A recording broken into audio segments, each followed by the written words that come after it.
Things continue to remain inconsistent in Northern Ireland. We're winning games we should be losing, we're losing games we should be winning. It's all part of the fun of being an inconsistent semi-pro side. The good news is though, Jordan Jenkins has shot back into form, and again, I've done nothing to change it.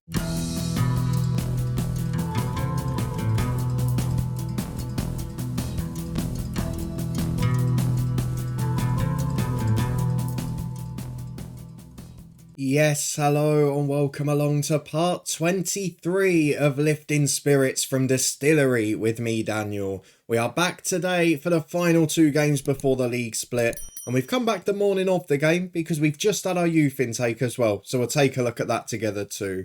If you're looking forward to seeing how we get on today, as we are still in the playoff mix, level on points with two sides directly below us, then please do put a thumbs up on the video. You can find all the other playlists and the Twitch channel up in the eye above, and of course thank you for your incredible support and all the new channel members as well. I really do appreciate it. But today we face Ballyclare and Annagh United.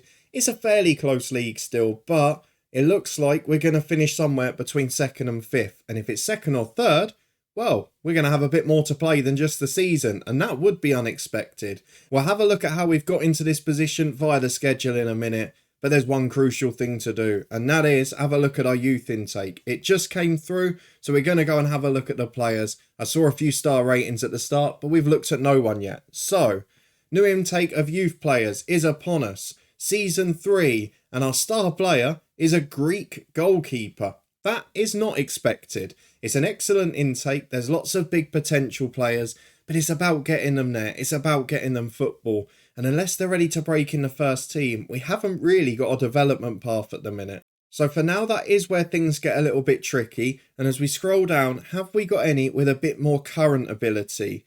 Yes, we've got a 3 2-stars down there. Going down to the next lot of talents as well, a few more with less potential but bigger current ability. So we'll look at all of those with 2-star ability and massive potential. So Joe McDonnell is the first with 2-star ability. He's alright, he's a decent centre-half, but maybe struggling a bit physically. Good to have good personalities though, that really helps the development. I'm surprised by how many non-Northern Irish players we've got. A few from Scandinavia and the Baltic region, Norwegian, a Finn. We obviously had a Greek we mentioned earlier as well. So nice to see a little bit of variety there. Let's have a look at that Greek goalkeeper and the Northern Irish one too. So the Greek keeper, great shot stopper. Not a huge amount else. He's less than 6 foot, but he's very young. Handling's awful. Not my type. Chris McCracken is the second one. He's a bit more rounded, but his positioning's not great, so it all levels out on that front. And going further down, we have got Lewis Taylor, 1.5-star midfielder. Okay, but not really ready for the step up. Right winger, Thomas Duff, 1.5 ability. Yeah, again, not great, particularly mentally. 2-star ability left winger Ricky Crosby. He's got 4.5 potential. A little more rounded technically, particularly in the key areas. But overall, still not really first team level. Mark Gallagher, a number 10. 2-star ability, 5 potential. Can't pass, poor personality. The rest of it's not too bad. And then we've got Dua Hannanen, who is a 2-star Finnish right winger. Not really my type. He's a left footer, he likes to cut in. Good crosser of the ball, which is weird for an inverted winger. And everything else pretty average. He's the worst physically of the wingers. So if we could combine those 2 or 3 wide men, we'd probably have a great player. But for now, I don't think any of those break in straight away. But overall a good intake. And if we can improve that youth setup next time around, get into a league next season, or at least get more friendlies, then maybe that's where we start to look a bit better. But for now, we'll turn our attention back to the first team. Defeat expected of Ballyclare, a side who are one of the better in the league. But if we have a look at what's been happening since you were last here, it's been 3 wins out of 4. And the one we lost was absolutely infuriating because we should have won it. It was our best performance of the 4, ironically. So against Dundalk, we won 3-0 away from home. Jordan Jenkins decided he was going to be a superstar again. 2 for him, 1 for Mark McKee. Against Ballyclare, Jenkins opened it from the penalty spot. We blew it in the last 10 minutes. I made my subs too early. Brought on 3 youth players. Brought on the new signing up front. The new signing in centre-half position. And it was just too early. So 1-0. We blew it to 2-1. And without that, we would have been clear in second place. But we have bounced back well. A 2-1 win against Loughborough away from home. Latifa and McKee scoring our goals. Jack Hastings, a former transfer target, equalised in between. And then a 2-0 win at home to Institute. Late goals from Latifa and Marty Bell, back off the bench in style. So the strikers have ended their goal droughts. They're looking a little bit better. But now we've got 2 games before the league split and then 5 games after it. Can we get into that second and third place? It looks like 2 from 3 at the moment. If Ballina Millard win today, it's 2 from 4. But it is a really good position to be in first year up. We've talked about that sort of patchy form, all those draws earlier in the season, then all the wins now. But to be honest, for a first year up, for the way we've been able to improve the squad slowly, I'm really pleased with where we are. And if we could find a striker that scores consistently, we might well be up there challenging for top next year. Remember, my initial target was to get to the top tier in 5 years. This is our third and our first at this level. So really, this is our warm-up year, and then we've got 2 chances to go for it. So with that in mind, let's get through to kick-off. We are back at 3 p.m. Ballina Millard away is a very tricky tie. Ballyclare and Newry play each other, so we will not drop out of the top 3 today. But let's get through the tactical meeting. Let's see what team we can put together, largely ignoring our assistant's advice again. We'll be back in a minute to run through it. Okay, and here we are. I'm trying to keep the team as stable as possible at the minute, not bringing in the likes of McLean at left back, Reading at centre half. I'm trying to keep it steady. So the only change today, Beck back in after suspension for Chambers. He drops down to the bench. The rest of it stays as is. It's a very good 11. It's a very consistent 11. And I think that has contributed to our success. The back 4 today is McGill, Farquhar, Orkin and Edgar, with Connor Mitchell in goal behind them. Beckton, Levingston, the midfield 2. Johnston and Latifa, the wingers. And then McKee behind Jenkins up front. McKee leaving in the summer. Jenkins again starting to struggle for form. But Marty Bell scored off the bench last game. Can he be the super sub again? Or Jenkins shine from the start? Let's go and find out. Well, 3 changes for Ballina Millard. They've got a strong squad. We know they've got ability. But 2 of their better players are among those dropping out, which is good news for us. Not in the squad either, so must be fitness or injury or suspension issues. But let's go and see what we can do in this first half. We'll ask the lads to pick up where they left off. They've been in good form. They actually won an away game last time out. But anything other than a defeat in a game of this magnitude, probably a good outcome for us. We have struggled a bit more against the top half teams, which we do need to consider because when the league splits, we will be playing those sides we're directly competing with. And that's when we may start to struggle a bit more. At the moment, Newry go ahead against Ballyclare. They're up to second place. We drop down to third. But for now, this is a really solid effort. And I do feel a bit sorry showing these episodes because we play awful stuff this year. They're such boring games. There's not a lot of quality in them. It's very different to last season where we're efficient, scoring 2s and 3s. Here, it's very much a 1-0, a 1-1, a 0-0, a 2-0. There's not many big games. There's not much excitement. Remember that first year we were having 7 4s and 6 3s and 4 alls with extra time. Here, much more of this. 0-0s, not many shots on target. But it's the only way we can compete at this level. I'm taking inspiration from my club Luton Town. Be defensively solid. Make sure you stay in the game. And if you can do that, you never know how much you can overachieve. So we're controlling possession. That's what we want. We're preserving fitness doing that as well. And now we've got a free kick. And we're dangerous from set pieces. Farquhar hits the bar. Fortunately for them, it was offside from Johnston. So the rebound isn't going to be a threat. But 5 gone in the second half. We've been the better side, but we've not been able to take the chances. Ballyclare 3-1 down at Newry. Ballymena about to celebrate their league title with half an hour to go. Can we make the changes that influence this game? With a few players on yellow cards, we're going to go and have a look. Let's see if we can find a potential match winner. So Jordan Jenkins back to usual up front. Marty Bell on for him. Looking at the wide areas, both of them really need to come off. So let's go for Buchanan on the right, and on the left, what do I even do? I don't know. We'll come back to that. We've got Orkin at centre half off for KLM Reid. Do you know what? I can't actually find anyone who can play left wing for us. The only options are Latifa and Chris Johnston. So what we're going to do, we'll drop Johnston for Edgar, who'll go further forward. We'll bring on McLean, the new signing at left back. And then the last sub will be Becked off. He'll be replaced by Chambers. Let's go and get back into it. 25 to go. 5 changes made. Can we find a winner? Who wants to be a hero? Well, to show you the attacking quality of some of the other sides, 4 goals for Ballymena, 4 goals for Nuri, and McLean off the line. What a crucial intervention from the new signing. We here are working on a solid base. Everyone else is trying to be exciting. We've taken all the entertainment out of the Irish leagues. The reason I love it, I am destroying. But it's making us more of a success, so I'm not going to complain. As with 8 minutes to go, we're getting towards that territory where we've nicked a lot of 1-0 wins as the long ball forward is headed away. Watson brings it clear to Ferguson. Got to make sure we don't lose games like this. Is what we've been good at for most of this year. Watson switches it though. McGill chases back, good defending. Finds Mitchell in goal. Plays out again, and now we're preserving our fitness as Reid keeps the ball to Chambers. Nice switch of play, but Edgar, naturally defensive, not going forward. Reid done by the ball over the top, and the chip goes just wide. How did that not go in? Connor Mitchell made himself big. He's going to be leaving in the summer because his wage demands are scandalous. But at the moment, he's helped us to a point. 0-0, another big solid defensive effort. But let's be honest, we didn't really look like winning it. And it's not particularly exciting to watch. So we'll be back in 2 weeks for the Annagh game. That is the last game before the split. But overall, we're in 3rd place. We're in a very good position. No complaints from me.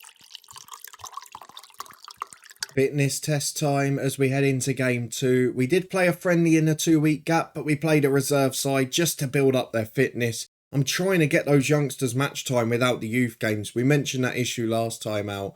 But now there's 3 points between the 3 sides up here. We're playing Annagh United, who started really well, beat us on the opening day. We're up in that top 3, but have dropped away and fallen down over the last 6, 7, 8 weeks. But now it's getting tight at the top. Ballymena are champions. They face Ballyclare, who we played last week. Ballyclare have got a home banker. And on paper, Nuri have got a tricky away trip to Loughborough. So let's see how we all get on. Let's get through to the team selection. We've got Orchin and Latifa suspended. That's why they played last week.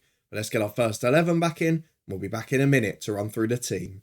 Okay, we're a little bit short today. Not just because of the 2 I mentioned, but we've got Beck away on international duty. And you can just see in that midfield, we're a little bit light. The bench isn't the greatest, but we'll try and cope. So our squad for today's game, I'm tempted to take Buchanan out for Foster, but I'm going to leave it as it is Connor Mitchell in goal. In fact, what are the changes from the last match? We've got Reid in at left centre half, Chambers in centre midfield, and Buchanan in on the right. The rest of the 11 is the same, and looking on the bench, it's not too dissimilar, but the midfielders on are Josh Lynch and Colin Robinson. Let's go and get into it. Fingers crossed for a result. 4 changes for Annagh, who bring in Kenny Kane, Darius Ruhi, those who were good against us first day of the season. McCulloch and Glendinning, good players too. They are a decent side on paper, but let's tell the lads we're favourites for a reason. We've just got to find that goal streak again, because when we've had the odd game where we've had shots on target, we've been able to break teams down. Generally defensively, we know we're pretty good. It's just whether we can do the job at the other end. We've got a weaker attack than normal. I'm not sure how it'll pan out. With 10 gone, it's been a quiet start again. Looks like it's going to be another boring one. To be honest with you, I think the word boring might have oversold this, because with 28 gone, we're back for our first highlight, and there's not really been any attempts on either goal yet, although we have just been given the softest penalty I have ever seen on Johnston. Jenkins can step up. To be honest, this is where half of his goals have come this year, and we could do with him not getting into another drought. He doesn't. Reliable penalty taker. I might even try him number 10 next year if McKee leaves. Get a proper striker in front of him. Maybe a target man. Someone who can hold it up a bit more. But 1-0 to the Distillery. The famous song can come back. And our opponents again, no shots on target. And we've got a free kick at the other end again. McKee puts the ball into the back post. Farquhar just over the bar. Don't want to be scoring 2 now. That would ruin the song. 1-0 is the score at half time. And that's how it's got to stay till the end. Let's get through the dressing room. We've been the better side, but without a penalty again, let's be realistic, this would be 0-0, and so many games would be. Into the second half, we've got a lot of players motivated, but at the moment, we're doing enough. Annagh United, Ballyclare getting battered in their home banker, so it looks like third might be edging a bit closer. All we need is Ballymena to score against Ballyclare and Ballyclare not to complete that comeback, because they've got one already as Farquhar plays long. Jenkins can't get there. Was a little bit overhit in fairness. Glendinning going back towards his own corner flag. Not ideal from him. and Reed deals with the long ball. Johnston finds Chambers. Lovely chip forward. McKee gets in. Jenkins inside of him, but it's defended well. And McKee nearly gets there on the clearance. Reed heads away again, only as far as Rui. Good ball from Kane to Mullen. In behind the defence, he's one-on-one. Good block. Nearly dinks over Mitchell, but he gets back in time to hold it. An hour gone, it stays 1-0. And still officially no shot on target, as McGill's got a throw on the right on halfway. Back to McKee. Bit more action in this game in fairness. Livingston gives it back to Farquhar. And maybe this is all we've got to do. Win the home games, draw the away ones. McGill gives it to Buchanan. Back to McGill again. Bit worried about the right winger on a yellow. We'll take him off in a minute as McCulloch brings the ball away. Just don't get sent off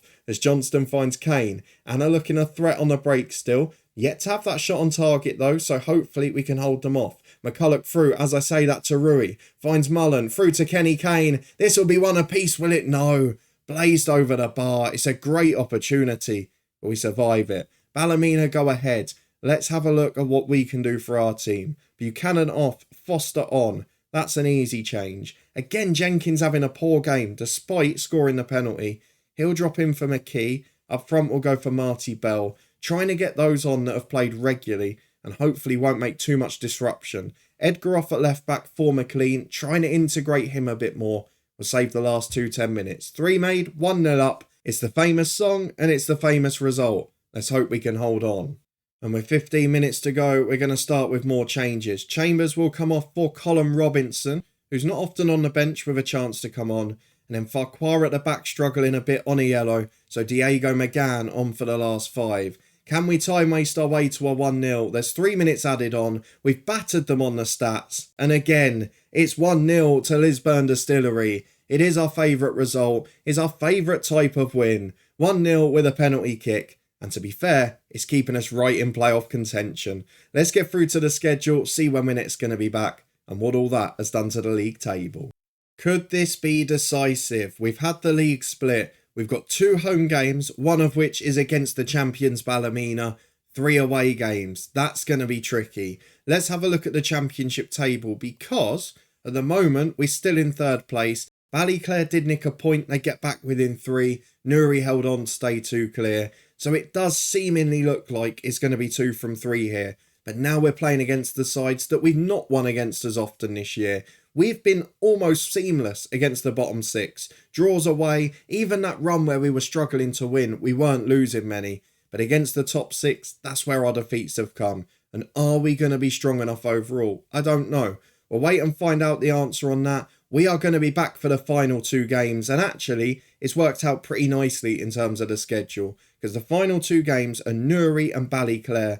And they, on paper, are the 2 sides we're scrapping with for 2nd, 3rd and 4th. So hopefully you're looking forward to that. But if you did enjoy this episode, clean sheets, boring distillery, but so very effective. Please do put a thumbs up on the video and subscribe for daily FM23 content. Let me know what you thought of the youth intake. Let me know what you thought of the performances. And let's ask a serious question. Is our resolute defending going to be enough here? Because I'm looking at the stages of the season. We have conceded the least goals in the league, only 30 in 33 games.